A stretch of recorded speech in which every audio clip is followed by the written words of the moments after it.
बिस्मिल्लाहिर्रहमानिर्रहीम। अस्सलाम वालेकुम। A1 टीवी के साथ मैं हूँ राशिदा मुनीर। नजर डालते हैं हेडलाइंस पर। मुल्तान टेस्ट का चौथा और अहम दिन। पाकिस्तान 198 रन्स 4 खिलाड़ी आउट से खेल शुरू करेगा। कौमी टीम को जीत के लिए मजीद 157 रन्स दरकार। मेहमान टीम को जीतने के लिए मजीद 6 खिलाड़ी आउट करने होंगे। सऊद शकील 54, फहीम अशरफ 3 रन्स के साथ क्रीज पर मौजूद। इंग्लैंड ने पाकिस्तान को जीत के लिए 355 रन्स का हदफ दिया था। चेयरमैन पीटीआई इमरान खान ने नए आर्मी चीफ से उम्मीद लगा ली। कहते हैं जनरल आसिम मुनीर हाफिज कुरान हैं। उम्मीद है अमर बिल मारूफ पर चलेंगे। अभी तक कोई तब्दीली नजर नहीं आई। फौज मजबूत तब होती है जब कौम साथ खड़ी होती है। सबसे बड़ी जमात और इस्टेब्लिशमेंट में फासला नहीं होना चाहिए। मजीद कहा, मेरी जाती घड़ी है, चाहे बेचूं चाहे जो भी करूं।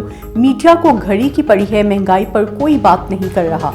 इससे ज्यादा बददियानत इलेक्शन कमिश्नर कभी नहीं आया। इलेक्शन कमीशन ने अगर नाअहल किया तो और जलील होगा।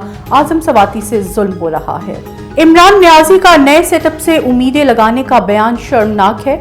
साद रफीक कहते हैं, एक नाम नेहाद जमहूरी लीडर का रियासती इदारों को गैर आईनी मुदाखलत पर उकसाना और गैर जानिबदारी पर आवाज़ें कसना गद्दारी है। इमरान खान ने 4 बरस में नालायकी और करप्शन से मईशत का कबाड़ा कर दिया। सुना है घड़ी चोर ने प्रेस कॉन्फ्रेंस की है। बिलावल भुट्टो जरदारी कहते हैं, क्या घड़ी चोर ने केपी और पंजाब की असेंबलियां तोड़ दी? यकीनन नहीं। इदारों को टाइगर फोर्स बनाकर गैर आईनी काम मनवाने की कोशिश फिर नाकाम होगी। चेयरमैन सेनेट का चेयरमैन पीटीआई को असेंबली में वापसी का मशवरा। सादिक संजरानी कहते हैं, मैं कस्टोडियन हूँ, चाहता हूँ लोग पार्लियामान में हो। मौशी हालात देखकर सब मिल बैठें, जो किरदार होगा अदा करूंगा। असेंबलियां टूटेंगी या नहीं इस पर कुछ नहीं कह सकता।